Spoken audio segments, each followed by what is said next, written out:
Ladies and gentlemen, I think Jason Light cooked up another gem in this year's draft. The NFL free agency period is over. The draft is now over. Feeling a little good, feeling a little excited. The offseason just moving along. Next, the schedule is going to come out in a couple of weeks where things are moving along very nicely. So in this video, we're going to go through everyone that the Bucs drafted, kind of give them a little background, and see how they can fit on the current roster. So Graham Barton, a guy we all pretty much know about, in my video talking about the prospects, guys I would like to see them draft in the first round. He was one of my offensive linemen there. And in that video I said I would really like to have Graham Barton, but I don't think he's going to be there at 26 when we pick, because he was the top rated interior offensive lineman. But nobody really knows what they're talking about when it comes to the draft, let's be honest. And he fell to us at 26. Bucs didn't have to move at all, and they get the top interior offensive lineman in the draft. 92 athleticism score. The guy is different. Athletically, 6'5", 313. But his RAS score, I think, was perfect. Like a perfect 10 out of 10.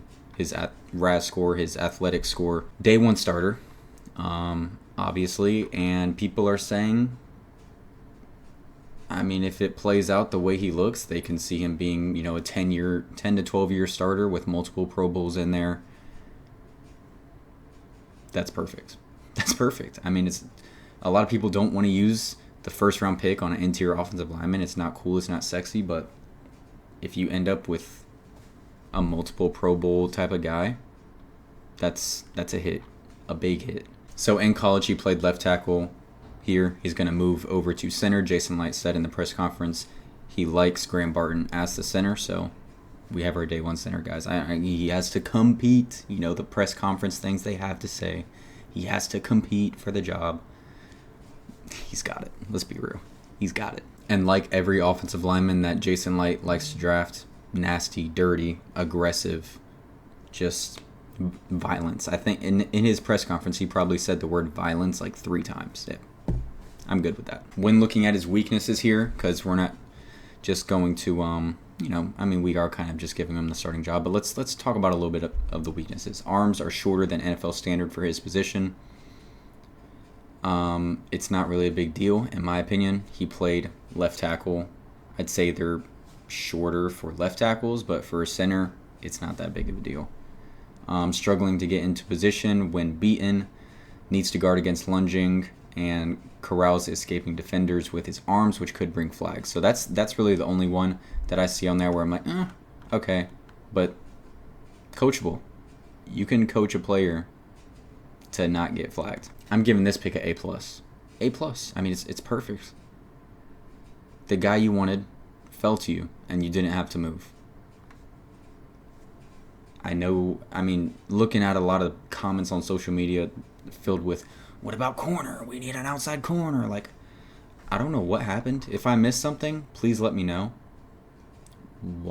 Why is everyone in the comment sections screaming for corners?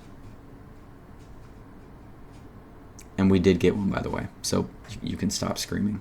So in the second round, we went right after our next biggest need. I'd say interior offensive line and edge rusher were pretty even in my opinion. They could have gone either way, 1 and 2. So the way it falls, they go first interior offensive line, then Braswell, outside linebacker, pass rusher. Probably just because of the way things fell in that first round. Latu was already gone, Verse already gone, Chop Robinson already gone. A bunch of those type of guys already out the door. Barton was there for you. You take the best guy. Now go into the second round. A guy who I'd say has a lot of potential. He is a project still, in my opinion, but the potential's there. And I'd say he's a project just because he doesn't have a ton of experience. Playing at Alabama, his first 3 seasons, he barely played because it's Bama. They have studs across the defensive line all the time. So not until his senior year, he really wasn't getting playing time. He has the tools. He has the potential, like I said. 6'3", 250, ran a 4.6. Tape looks pretty good. Production is solid. not amazing. So, I mean, yeah, I'm not going to come on here and say every pick is A++, A++. Guys are getting picked in later rounds for reasons. So we're going to go over those. All right, so let's get into some weaknesses here. Earned just over 1,200 snaps during his time at Alabama. Like I said, not very much experience. Linear pass rusher with upright attack. That's basically just saying he's upright. He's more vulnerable for offensive linemen to get their hands on him. Needs to find some counters. Gets knocked off his grass fairly often when setting the edge. Yeah, you watch his highlights, you watch his tape. A lot of his moves is that long arm and trying to move around the offensive tackle. Add some more moves to that arsenal. I think he can be a much dangerous player. Super strong. Like, I don't remember the exact numbers, but his squat max and his bench max, like all crazy high. The guy's super strong, so there's no worries there. Like I'm saying, he has the potential. He's strong, he's fast, athletic. Just needs to get coached up a bit, get some more experience because of his time at Alabama. And I think he can end up being a good player for the Buccaneers. Well-planned rush approach, diverse attacking strategies, impressive acceleration when flattening in the pocket, uses length to slip away from blocks, blocked a punt that was in return for a touchdown. Okay, cool. I'm excited about this pick. Is he a Latu? No. Is he a Verse? No. Is he maybe even a Robinson? No. But for the second round, for the 25th pick in the second round, I'm very happy with this pick. Wrap that all up, put a bow on it. I'd give it an A-. You're addressing a need. You're getting a player with a lot of potential, and you don't even know really fully what you have there. He still needs to be coached up. What can he turn into? That's exciting. So to see him in camp compete with Joe and some other guys across that line, it's going to be interesting to see. So next up we have Tyke Smith out of Georgia, safety. I love this pick. I really do. So it says safety here. I'm pretty confident he's going to compete for that nickel spot. And just the way he plays, watching some of his highlights, Todd Bowles is going to have fun with this guy. He's aggressive, sure tackler, he can cover. He's going to be perfect in that nickel spot. Compete with Izzian. Izzian obviously coming in last year as an undrafted free agent. Started the year off really well, but was not sustained through the entire season. For an undrafted free agent, extremely impressive. But what Tyke Smith can add to this with some blitzes, getting after the quarterback on those rushes, being able to stack the box for running plays, it's going to be fun. It's going to be fun. I really, really like this pick. Ran a 4.46 and started his career, college career at West Virginia. Ended up transferring over to Georgia, and I mean, he took it all from there. Led the Georgia Bulldogs, who defense always on point, led them in tackles. 70 tackles, started all 14 games, 2 sacks, 4 interceptions, 2 pass breakups. So he played their star position, which was pretty much like a undersized linebacker, just another guy to add to the box. But you can tell why he played that position. His aggressiveness, just confidence in his ability. I think a coach, I don't think there's too many doubts there. You know what he can do, and he does it. So let's look at some strengths and weaknesses. So weaknesses, lack of height and length creates smaller margins for error. Tight hips, sluggish with acceleration, could struggle with receivers playing over top of him, can be outflanked by speed and run support, and unable to make fluid reactive adjustments on an open field tackler. So, as a nickel, a lot of these, he's not going to face the situation as often as an outside corner. But these weaknesses here, talking about tackling, he's a nickel. You're not expecting him to be great at tackling, but he is a good tackler. He is a good tackler. Strengths. Isn't it so interesting? Hold on a moment. Isn't it so interesting when they talk about tackling and then you go to the strengths? Good tackle and interception production. So like what you're telling me is you think he's not a good tackler even though the production literally shows you that he is a good tackler. Okay, thank you. Cool. That's awesome. Stays tight in the pocket of receivers on underneath routes. A lot of times covering those slot receivers. They're running those underneath, those shallow crossers, those slants. Plays with the mindset of a linebacker near the line. Like I said, Todd Bowles is going to have a blast with this guy on these blitzes. Plus short range burst. And unusually tenacious as a blocker on kick and punt returns. So that's something different that I didn't even think about. But kick returns are back, so could be a good special team or two. Techie Smith, I'd give this one... I'd give it a B+. Like I said, I really like Tyke Smith as a player. I've said everything I love about him, about how I think he'll fit in this defense with Todd Bowles. But safety and nickel really wasn't the biggest need, in my opinion. And getting him there in the third round, I feel like there's other ways they could have gone. Am I mad at the pick? Absolutely not. I gave it a B+. That's a really, really good. Super excited about the pick. Happy to have Tyke Smith on the team. But trying to be objective, I think there were bigger needs than safety nickel. All right, next up, the Bucs had 2 third-round picks. So the other third-round pick, they go Jalen McMillan. I think we might have got a steal here. I really do. So wide receiver out of Washington. Obviously, that stacked wide receiver room. Odunze, Polk, McMillan. Seeing what Washington fans have said, I've seen people say when McMillan was healthy, he was closer to Odunze than Polk was. So if we get him in the third round, you'll see he's dealt with injuries, and that's why I think he did fall. If he's actually closer to Odunze than Polk, and he can kind of break that injury spell, that's a steal. And I think that's a risk the team's willing to take. So 6'1", 197, production score, like I said, is kind of hurt because of all of the injuries. So it's only a 67. Athleticism score good, runs a 4.47. So in 2022, I do want to note this. He led the team with 79 receptions, almost 1,100 receiving yards, 9 touchdowns. That's good stuff. Weaknesses, so wasn't tested much in Washington's scheme, which provides him with favorable releases and swaths of open space. Swaths. Takes time to get his route speed cranked up. Agitated and knocked out of rhythm by physical coverage. Okay, that's an interesting one. Seems to be missing a rundown gear for deep balls. Focus and catch strength let him down on contested throws. So strengths, slot target with good size and big hands. I know it's something we really, really do not like to talk about, but Chris Godwin is going into the last year of his deal, and the Bucs are not going to have the money to re-sign Chris Godwin. So, yeah.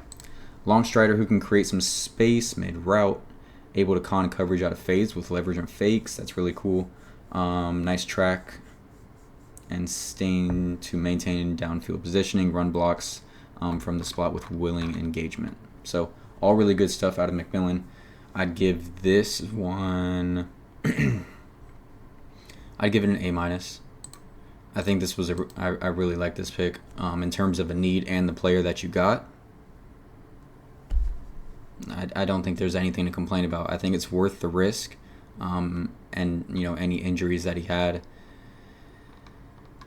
I don't feel like any of them were crazy bad. Like he missed time with a knee injury, but it wasn't like tore ACL. You know what I'm saying? So, all right. And then back-to-back skill positions. So they go wide receiver with McMillan, and then they go running back with Bucky Irving out of Oregon. So shorter, smaller guy, 5'9", 190.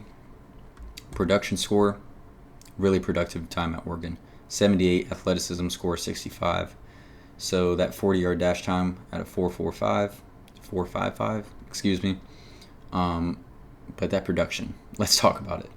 Because second team All Pac-12, led the team with over 1,000 rushing yards, tied for the team lead with 11 rushing touchdowns. It doesn't even say on here, but I think he had around 400 to 500 receiving yards too, because I think his maybe 400 receiving yards, because I think his total all-purpose yards were around 1,500. So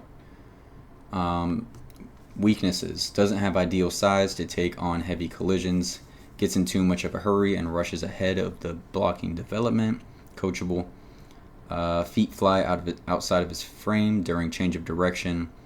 Below average press and finesse, getting into run lanes, and needs to improve pass protection. Strengths: built low to the ground, decisive downhill changes, create a head of steam, possessive elusive features, including a spin move and jump cut, good run through power to break tackles, only one fumble over 486 carries during his career. That's fantastic. And then average hands, but makes an impression on the stat sheet as a pass catcher. I can't stand stuff like that. His hands are average, but he caught the ball a lot in college. Okay, so I think his hands are good then. NFL comparison: Dameon Pierce, just that lower, stockier build, pretty fast, pretty elusive, can go downhill when needed, and can catch the ball. So, pairing him up with Rachaad White. Obviously, Rachaad is RB1, but adding Bucky Irving to the mix can take the load off of Rachaad a little bit, because Rachaad was a workhorse last year, catching the ball, running the ball, and you started to see during the end of the year, it started taking a toll on him. There was multiple games where he never missed a game, which props to Rachaad, but there were multiple games where he had to go to the sideline, and you can see him like feeling on his leg or feeling on something, and the trainer's checking him out. Just, it's a lot of wear and tear on your body. So Rachaad will be RB1, but adding Bucky Irving to kind of just ease the load a little bit, change of pace. Rashaad's a bigger, like, what is Rachaad, like 6'1" as a running back, 5'9", lower to the ground. Just adding something different to that room, I think it's a good pick. I'd go B.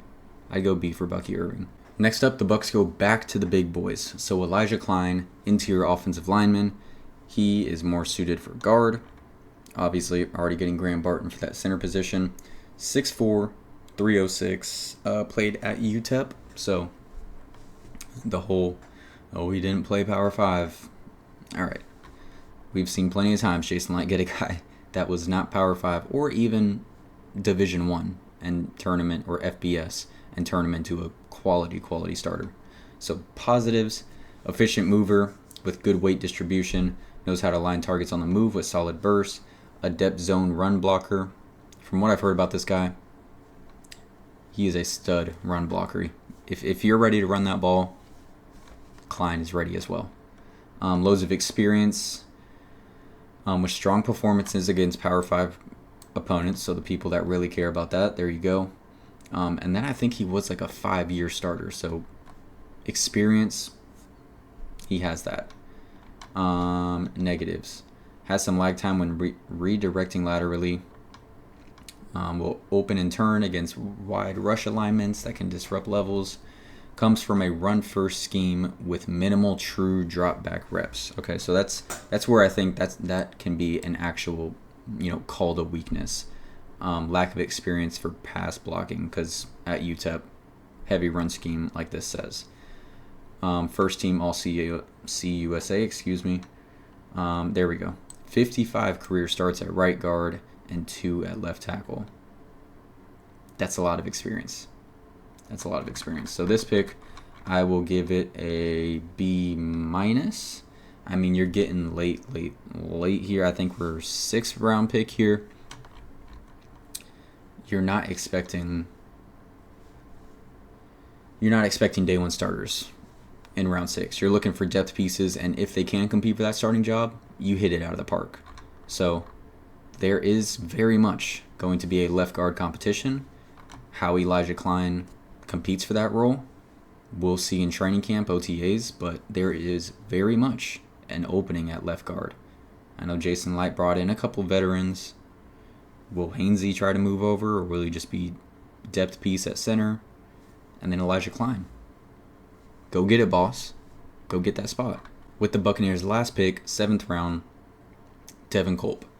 Another Washington player, another Washington tight end. This is Jason Light's 3rd Washington tight end. Obviously, Cade Otton went to Washington, and if you go a little bit further back than that, a lot a bit further back. Austin Seferian-Jenkins also went to Washington. So height 6'3", weight 230, production score pretty low, 55, athleticism score an 83. So building on potential here. For a tight end, his 40 time was a 4.47. That's as good as it gets. Just looking at what they have to say here, they're pretty much saying he's all over the place. They're giving him below average run blocking. They say he has some bad drops, but he has some unbelievably acrobatic grabs. They're really getting on him here. I'm not gonna lie. Doesn't have the size or aggression to help much as a run blocker and will project as an F tight end. He has decent vertical speed. Decent? Like, bro, let's be so for real right now. Decent vertical speed. I feel like just because he's like a 7th round pick or a late draft projection, they're on him. Weaknesses, not nearly strong enough to handle half-point attack blocks. God, they are ruthless.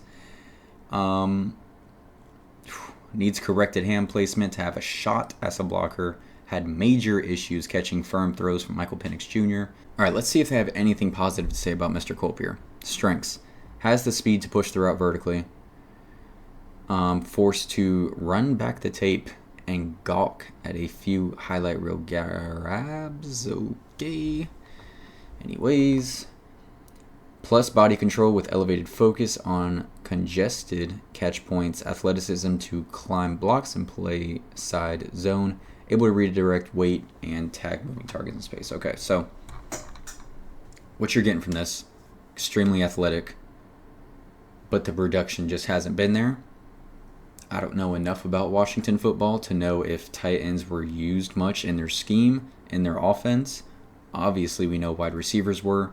As for tight ends, not exactly sure. But he is a 7th round pick. Tight end is a position where there are opportunities for growth. K. Dotton, he's a solid guy. He's no Pro Bowler, but he's solid. Behind him, Payne Durham, I don't think we really know enough. I don't think we fully know what we have there with Payne Durham. We saw him make some great catches last season, but not enough playing time to truly know. O'Keefe, I think we know what we have there. Solid blocker. Can make some catches when he needs to. So I think it's a good, different option to bring to that room. Someone he's there because he's extremely athletic. So we'll see what he can do. Maybe he can shake some things up a bit. So overall, I really like the draft. Jason Light, obviously, that's our guy.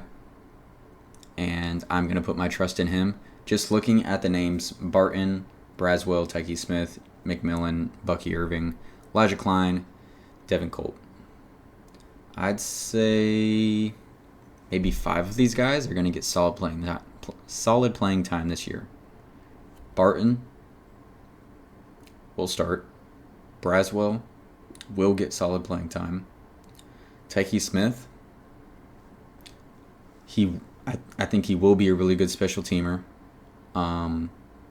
That competition with Izzian will be big. And then how Todd Bowles ends up using him on blitzes and stuff like that, I think we see a good amount of playing time from him. McMillan, I think we see a good amount of playing time from him. I mean, it's Evans, Godwin, Palmer. You know, it gets a little unknown after that, a little shaky after that. And then Bucky Irving, I think we're pretty guaranteed to see him be a change of pace guy for the Buccaneers. Elijah Klein, that's up in the air, and Culp, that's up in the air, because those are 2 positions where there's only one tight end for the most part, and there's only one left guard. Can they win those competitions? Can they make enough of an impact during training camp OTAs to get playing time? Those are unknown. So I'd say 5 out of the 7. We'll see a good chunk of them on the field this year. So that's exciting. Let's not go naming any one, fantastic NFL players yet. But just on paper, after the draft, I'm excited. I'm happy. I think it's positive. But yeah, thank you so much for watching. Please like and subscribe. Go Bucks, baby.